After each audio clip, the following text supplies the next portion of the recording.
दोस्तों, एक नगर में एक महान बौद्ध भिक्षु रहा करते थे। वह बहुत ज्ञानी थे और बहुत ही शांत स्वभाव के थे और उनकी यह बात ही उनकी विशेषता भी थी। एक बार की बात है, बौद्ध भिक्षु नगर वासियों को उपदेश दे रहे थे।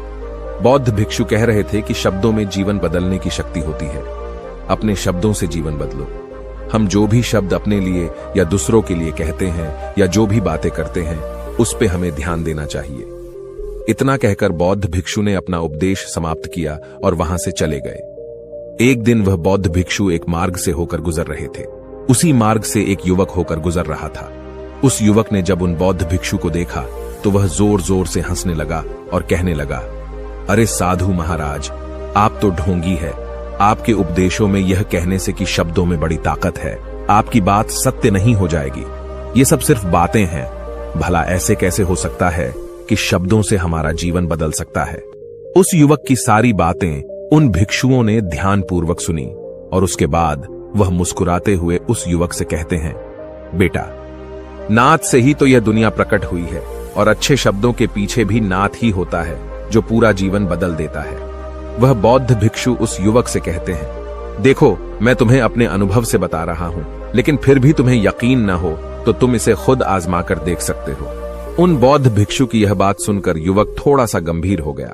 उसने काफी देर सोच विचार किया और उसके बाद उन बौद्ध भिक्षु से कहता है, हे गुरुवर, अगर ऐसी बात है तो आप मेरे साथ चलिए। मेरा छोटा भाई है जिसकी उम्र करीब 25 वर्ष है और उसे न जाने क्या हुआ है। वह करीब 3 वर्षों से कुछ भी नहीं करता, बस लेटा रहता है। दिन भर वो कुछ न कुछ सोचता रहता है। उसकी यह हालत देखकर हम सब बहुत परेशान हैं। माता पिता भी बहुत चिंतित रहते हैं। हम सब ने कई तरीके अपनाए, कई योजनाएं अपनाई, लेकिन कुछ भी काम नहीं आया। हमने कई बार उससे बात करने तक की कोशिश की, लेकिन वह हमसे कुछ भी नहीं कहता। परिवार का हर एक सदस्य पूरी तरह से थक चुका है, हार चुका है। आखिर वह क्या करना चाहता है, किसी को कुछ नहीं पता। तो हमारे शब्दों से उसका जीवन क्यों नहीं बदला? और जैसा कि आप कह रहे हैं कि शब्द सचमुच जीवन बदल सकते हैं, तो क्या आप मेरी मदद करेंगे? इस पर बौद्ध भिक्षु मुस्कुराते हुए उस युवक के साथ चल पड़ते हैं। वह युवक उन बौद्ध भिक्षु को एक खेत में ले जाता है और अपने भाई की तरफ इशारा करके कहता है, हे गुरुवर, यही मेरा भाई है जो पूरे गांव में आलस और मक्कारी के लिए मशहूर है। आप कहते हैं कि शब्दों में वह शक्ति है जो हमारा जीवन बदल सकती है। तो क्या आपके शब्द इसका जीवन बदल सकते हैं? अगर यह सत्य है तो आप इसका जीवन बदल कर दिखाएं। उन बौद्ध भिक्षुओं ने उस युवक के भाई को ध्यानपूर्वक देखा। वह एक पेड़ की छांव में आराम से सो रहा था। जब बौद्ध भिक्षु उस युवक के भाई के पास पहुंचे और आराम से उसके सर पर हाथ फिराते हुए कहते हैं, उठो बेटा, बहुत देर हो चुकी है। यह सोने का समय नहीं, यह तो जागने का समय है। उन बौद्ध भिक्षुओं की आवाज सुनकर वह लड़का थोड़ा सा अचरज में पड़ गया। आखिर कौन है जो मुझे इतने प्यार से जगा रहा है? वरना सभी गांव वाले तो मुझे आलसी और मक्कार ही कहते हैं। आखिर कौन है जो मुझे इतना अपनापन दिखा रहा है? उसने आंखें खोली और आंखें मलते हुए उसने पूछा, हे गुरुवर, आप कौन हैं और यहां क्यों आए हैं? इस पर बौद्ध भिक्षु उस युवक से कहते हैं, बेटा, यह प्रश्न तो मैं तुमसे करना चाहता हूं। तुम कौन हो, यही तो तुम्हें जानने की आवश्यकता है। उन बौद्ध भिक्षुओं की बात सुनकर वह लड़का जोर से हंस पड़ता है और कहता है, हे गुरुवर, यदि आपको मेरे बारे में जानना है तो जाइए और गांव के किसी भी सदस्य से पूछ लीजिए। आपको पता चल जाएगा कि मैं कौन हूं। आपसे हर कोई यही कहेगा कि वह तो आलसी है, मक्कार है, तरह तरह के ताने सुनाएंगे, तरह तरह की बातें कहेंगे। इससे आपको यह जरूर यकीन हो जाएगा और आपको यह पता भी चल जाएगा कि मैं कौन हूं। तभी बौद्ध भिक्षु मुस्कुराते हुए उस लड़के से कहते हैं, सबसे पहले मेरी यह बात सुन लो। मेहनती इंसान के खुद के शब्द उसे अंदर तक चोट पहुंचाते हैं। इसलिए कभी भी अपने आप को कोसो मत। अपने शब्दों को सुधारो। और मेरी यह दूसरी बात भी सुन लो। मैंने उन गांव वालों से नहीं पूछा कि तुम कौन हो। मैं तुमसे पूछ रहा हूं कि तुम कौन हो, लेकिन तुमने तो अपनी आदतें मुझे बताई। आलस तुम्हारी पहचान नहीं, तुम्हारी आदत हो सकती है, और इंसान नहीं, उनकी आदतें खराब होती हैं। इसलिए बेटा, तुम आलसी और मक्कार नहीं हो, यह तो तुम्हारी आदत है। बस इतनी सी बात है जो गांव वाले नहीं समझ सकते। ये सारी बातें सुनकर वो लड़का थोड़ा सा आश्चर्यचकित रह गया, क्योंकि गांव वाले हमेशा उसे मक्कार, आलसी और तरह तरह के ताने ही सुनाया करते थे। उन बौद्ध भिक्षुओं की यह बात सुनकर उस लड़के की आंखों में आंसू आ गए। वह तुरंत ही दोनों हाथ जोड़कर उन बौद्ध भिक्षु के चरणों में गिर पड़ा और उनसे कहने लगा, आप सत्य कहते हैं, यह मेरी आदत ही है और मैं इस आदत से बहुत परेशान हूं। मैंने बहुत कोशिशें भी की, लाख उपाय किए, लेकिन मैं अपनी इस आदत से छुटकारा ना पा सका। इन आदतों से बाहर आना बहुत कठिन है। मैंने कई बार आलस छोड़ने का प्रयास तक किया, पूरी कोशिश भी की, लेकिन कोई लाभ नहीं हुआ। मैं जब भी कोई कार्य करने की कोशिश करता हूं तो पता नहीं क्यों मेरा मन कहीं और भागने लगता है। मेरा दिमाग किसी और दिशा में काम करने लगता है और मैं उस काम पर ध्यान ही नहीं दे पाता। मैं क्या करूं, कैसे करूं, मुझे कुछ भी समझ नहीं आता। जब भी मैं किताबें पढ़ने की कोशिश करता हूं तो मुझे नींद आने लगती है। मन में एक अजीब सा दर्द महसूस होता है। ऐसा लगता है कि मेरा जीवन यूं ही व्यर्थ जा रहा है और जब मैं इस दर्द को बर्दाश्त नहीं कर पाता तो मैं सो जाता हूं, ताकि जब मैं उठूं तो मुझे दर्द न महसूस हो। और अब तो मुझे यह भी यकीन हो चुका है कि मैं इन आदतों से नहीं निकल सकता। ये आदतें मुझे नहीं छोड़ने वाली। इस पर बौद्ध भिक्षु उस लड़के से कहते हैं, बेटा, यदि तुम इस आलस की आदत को छोड़ना चाहते हो तो मैं तुम्हें एक सही उपाय बता सकता हूं, लेकिन उसके लिए तुम्हें कल सुबह मुझे मिलना होगा, तभी वह तरीका मैं तुम्हें बताऊंगा। यदि तुम उस तरीके को सीखना चाहते हो तो कल सुबह मेरे पास चले आना। इतना कहकर बौद्ध भिक्षु वहां से चले गए, लेकिन उन बौद्ध भिक्षु की सारी बातें उस लड़के के कानों में गूंज रही थी। वह यह समझ नहीं पा रहा था कि आखिर वह बौद्ध भिक्षु उसे कौन सा मार्ग दिखाने वाले हैं। वह ऐसा कौन सा उपाय बता देंगे जिससे उसके जीवन से आलस्य हमेशा हमेशा के लिए खत्म हो जाएगा। देखते ही देखते रात हो गई। रात भर वह अपने बिस्तर पर करवट लेता रहा और उन बौद्ध भिक्षु की बातों के बारे में सोचता रहा। इसी प्रकार देखते ही देखते सुबह हो गई और वह लड़का उन बौद्ध भिक्षुओं के पास जा पहुंचा। वह लड़का उन बौद्ध भिक्षु को प्रणाम करता है और कहता है, गुरुवर, जैसा कि आपने कहा था, लीजिए मैं आ गया। अब मुझे वह मार्ग बता दीजिए जिसे मैं अपने जीवन से इस आलस्य को निकाल सकता हूं। तभी बौद्ध भिक्षु उस लड़के से कहते हैं, बेटा, जब भी तुम्हारा मन दुविधा में हो, तुम निर्णय न ले पा रहे हो और तुम्हारे मन में तरह तरह के प्रश्न उठ रहे हो कि मैं क्या करूं, कैसे करूं, इस कार्य को पूर्ण कैसे करूं, यह सब कैसे होगा, तब तुम वास्तविकता में अपने अतीत से सोच रहे हो कि पिछली बार तुम्हारे ऐसा करने पर क्या हुआ, या अतीत में तुमसे लोगों ने क्या कहा था। तो आज से कभी भी अपने अतीत से नहीं, बल्कि भविष्य से सोचो। इस पर लड़का कहता है, भविष्य से, वह भला कैसे? तभी बौद्ध भिक्षु उस लड़के से कहते हैं, मान लो कि तुम्हें आज किसी भी चीज की कमी नहीं है। तुम्हारे पास वो हर चीज है जो तुम चाहते हो, वह सारी सुख सुविधाएं हैं। तो अब बताओ, तुम अपना जीवन कैसे व्यतीत करना चाहोगी? उन बौद्ध भिक्षु की यह बात सुनकर वह लड़का कुछ देर के लिए सोच में पड़ गया, क्योंकि आज तक उसने सभी गांव वालों के केवल ताने ही सुने थे। किसी ने भी आज तक उसके जीवन के बारे में उससे ऐसी बात नहीं की थी और वह गुरुवर उसे आने वाले भविष्य के बारे में उससे बातें कर रहे थे। उन बौद्ध भिक्षु की यह बात सुनकर वह लड़का खुद से प्रश्न करने लग गया कि अगर मेरे पास सब कुछ होगा, धन की कोई कमी नहीं होगी और सारी सुख सुविधाएं होंगी, तो मैं अपना जीवन कैसे व्यतीत करूंगा? कुछ देर सोच विचार करने के बाद वह उन बौद्ध भिक्षु से कहता है, गुरुवर, मैं यह दुनिया घूमना चाहूंगा, पहाड़ों पर चढ़ना चाहूंगा, समुद्र की रेत पर चलना चाहूंगा और मैं एक बहुत बड़ा व्यापारी बनना चाहूंगा। तभी अचानक उस लड़के का ध्यान टूट गया और वह उन बौद्ध भिक्षु से कहता है, परंतु हे गुरुवर, यह सब कैसे संभव होगा? केवल मेरी मात्र सोच लेने से तो यह सब पूरा नहीं होने वाला। उसके ऐसा कहते ही उसके अतीत में बीती हुई सारी घटनाएं उसकी आंखों के सामने से गुजरने लगी और वह एक बार फिर से निराश होने लगा। और अब वह यह सोचने लगा कि मेरे पास तो पैसे ही नहीं है, तो मैं भला व्यापार कैसे कर सकता हूं? न ही मेरे पास व्यापार का कोई अनुभव है। ऐसी स्थिति में मैं भला यहां से कैसे निकल सकता हूं? उस लड़के के इस प्रश्न का जवाब देते हुए वह बौद्ध भिक्षु उस लड़के से कहते हैं, भंते, हर रात में सोने से पहले तुम हर दिन अपना लक्ष्य एक कागज पर लिखो और सुबह उठकर सबसे पहले उस लक्ष्य को देखो और सोचो कि उस लक्ष्य को पाने के लिए तुम आज क्या कर सकते हो, और जो भी तुमने उस कागज पर लिखा होगा उस कार्य को उसी दिन पूरा करने की हर मुमकिन कोशिश करो। इस पर वह लड़का कहता है, ठीक है, आप सच कह रहे हैं, लेकिन जब मैं बहुत सोचने लगता हूं तो मेरा मन बेचैन होने लगता है और मन में तरह तरह के विचार उठने लगते हैं और इन विचारों को शांत करने के लिए मैं सो जाता हूं ताकि वह विचार मुझे परेशान न कर पाए। उस लड़के की इस समस्या का समाधान करते हुए वह बौद्ध भिक्षु उस लड़के से कहते हैं, बेटा, अंतर्मन की चाल को पकड़ो और शब्दों की मदद से नया भविष्य बनाओ। तभी लड़का कहता है, हे गुरुवर, आप क्या कहना चाहते हैं? मैं आपकी बात समझ नहीं पा रहा। इस पर बौद्ध भिक्षु मुस्कुराते हुए कहते हैं, बेटा, कैसे होगा? यह जो सवाल है, यह सवाल नहीं बल्कि एक डर है जो तुम्हारे अंतर्मन में बैठा हुआ है, जो तुम्हें अगला कदम लेने से रोक रहा है, तुम्हें कदम आगे बढ़ाने से रोक रहा है। यदि तुम वास्तविकता देखो तो किसी को भी नहीं पता होता कि वह कार्य कैसे होगा, लेकिन एक इंसान जब दृढ़ निश्चय कर लेता है तो वह अपने उद्देश्य को सामने रखकर लगातार प्रयास करता रहता है और वह अपनी सफलता प्राप्त कर ही लेता है।